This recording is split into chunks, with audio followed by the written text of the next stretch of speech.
Hello and welcome to the Minimum Competence episode for Friday, May 26, 2023. I'm your host for today, Andrew Leahy, a tax and technology attorney from New Jersey. In today's episode, we have more BigLaw lawyers being pushed to return to the office, an update on the sentencing of an Oath Keepers leader, talks of breaking up large banks with persistent weaknesses, and tax implications in the debt ceiling talks. Let's start the weekend off right by diving into a big pile of today's legal news. We have another Andrew Johnson-related This Day in Legal History for today.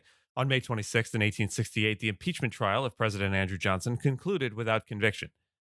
In 1868, President Johnson faced impeachment, and his fate rested on a single vote in the Senate trial. Johnson had become president after Abraham Lincoln's assassination and had a strained relationship with Republican leaders, particularly the radical Republicans. The House of Representatives impeached Johnson on charges of violating the Tenure of Office Act by removing Secretary of War Edwin Stanton without approval. The Senate trial required a two-thirds majority to convict Johnson. Senator Edmund Ross of Kansas, a Republican, cast the deciding vote. It was expected that Ross would vote against Johnson, but to the surprise of many, he voted not guilty. The radical Republicans requested an adjournment, and the trial concluded on May 26th with failed votes on two more articles. The controversy surrounding Ross's vote centers on why he changed his mind. Some speculate that he may have been influenced by a $150,000 slush fund set up by Johnson's supporters. However, there is evidence that Ross's vote may not have been crucial, as at least four other senators were prepared to oppose conviction if necessary. Stanton, one of the largest law firms in the U.S., has announced a new policy requiring lawyers to work in the office 4 days a week. Previously, attorneys were required to be in the office only on Tuesdays through Thursdays. The firm stated that the modified hybrid work model aims to leverage the benefits of remote work while fostering innovation and professional development through increased in-person collaboration. Other big law firms like Davis Polk and Wardwell, Milbank, and Simpson Thacher have already implemented similar office attendance policies. Some firms, such as Simpson Thacher and Sidley Austin, have even threatened to withhold bonus money from associates who do not comply with the office attendance requirements. The shift in policies reflects a power shift in the legal industry, with employers holding more sway due to economic conditions and cost-cutting measures. Younger lawyers, in particular, prefer flexible work arrangements, and a significant number would consider leaving their current jobs for opportunities with greater remote work options. Hybrid work arrangements have become prevalent across industries, with companies like Starbucks, Amazon, and Walt Disney implementing similar policies. However, JP Morgan Chase CEO Jamie Dimon has expressed skepticism about remote work, stating that it doesn't work well for younger staff and management roles. Stewart Rhodes, the founder and leader of the Oath Keepers, has been sentenced to 18 years in prison for his involvement in a plot to keep former President Donald Trump in power after losing the 2020 election. Another member of the Oath Keepers, Kelly Meggs, the leader of the Florida contingent, received a 12-year prison sentence. These are the first sentences for seditious conspiracy in over a decade. The judge emphasized that Rhodes' actions posed a threat to democracy and the fabric of the country, and he expressed concerns about future election-related violence. Rhodes was convicted of seditious conspiracy by a Washington, D.C. jury in November, and the judge ruled that his actions amounted to domestic terrorism. Prosecutors had requested a 25-year prison sentence for Rhodes, while Meggs showed contrition and received a lesser sentence due to his lesser role in the conspiracy. Rhodes, before his sentencing, claimed to be a political prisoner and repeated false allegations about the 2020 election. The sentencing is seen as having a chilling effect on extremist groups, and Capitol Police Officer Harry Dunn stated that he hopes former President Trump will be held accountable next.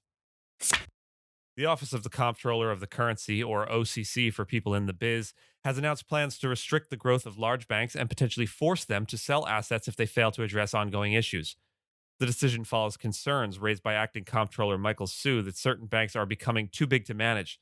The OCC intends to use various measures against banks that receive poor management grades, fail to address problems identified in enforcement actions, or face multiple enforcement actions over 3 years. These measures could include increasing capital and liquidity levels, limiting expansion plans, or canceling dividend payments. In severe cases, the OCC may consider mandating banks to reduce their asset size, divest subsidiaries or business lines, or exit certain markets entirely. The policy aims to ensure that deficiencies are identified and that banks are given opportunities to rectify them. The new enforcement policy comes at a time when U.S. regulators are sending mixed signals regarding allowing further consolidation in the banking industry. Some regulators, such as the Consumer Financial Protection Bureau Director Rohit Chopra, argue for dismantling large banks that pose risks to the economy, while others, including Treasury Secretary Janet Yellen, suggest that increased merger activity may be necessary to strengthen the financial system. My bet is that between the two of them, one of them is probably right. House Republicans are preparing to introduce a tax package that reveals divisions within the caucus and provides insights into the policy approach of the new Ways and Means Committee chairman. The economic package, set to be unveiled in early June, is expected to include measures such as a research and development tax break, full bonus depreciation, and interest expense deductions. Lawmakers are vying to ensure their priorities are included in the package, with potential measures including lifting the state and local tax deduction cap and changes to the child tax credit. Ways and Means Committee Chairman Jason Smith has shown interest in the child tax credit, and the bill will provide an indication of his stance on various tax issues. The package will need to garner enough votes from the caucus to pass the House. Republican lawmakers have been discussing potential provisions, including individual tax relief and increasing the 1099-K tax reporting threshold. There is also support for a version of the child tax credit to be included, as it expired in 2021. The inclusion of some child tax credit provisions would signal willingness to collaborate with Democrats. Additionally, Republican lawmakers from high tax states are meeting with Smith to address the cap on state and local tax deductions. The caucus has not decided on its position if the package does not address the SALT cap, but it apparently remains an important issue for them. And with that, I thank you so much for listening to Minimum Competence, your daily news podcast for lawyers. If you're looking for more than Minimum Competence, links to further reading on all the topics touched on today are in the show notes. If you have any questions or story suggestions, you can find us on Mastodon on the esq.social instance. I'm at Andrew, and my co-host Gina is at Gina. The views, thoughts, and opinions expressed in this podcast are those of the hosts and do not represent those of any organization we may be affiliated with. Nothing here should be construed as legal advice because it is not legal advice. Reviews go a long way towards helping new listeners to find our show. If you have a moment and can leave a rating or review on your podcast player, we'd sure appreciate it. And if you know someone that might be interested in a story we cover, consider sending them the episode. Minimum Competence is available at minimumcomp.com and wherever you get your finely crafted podcasts.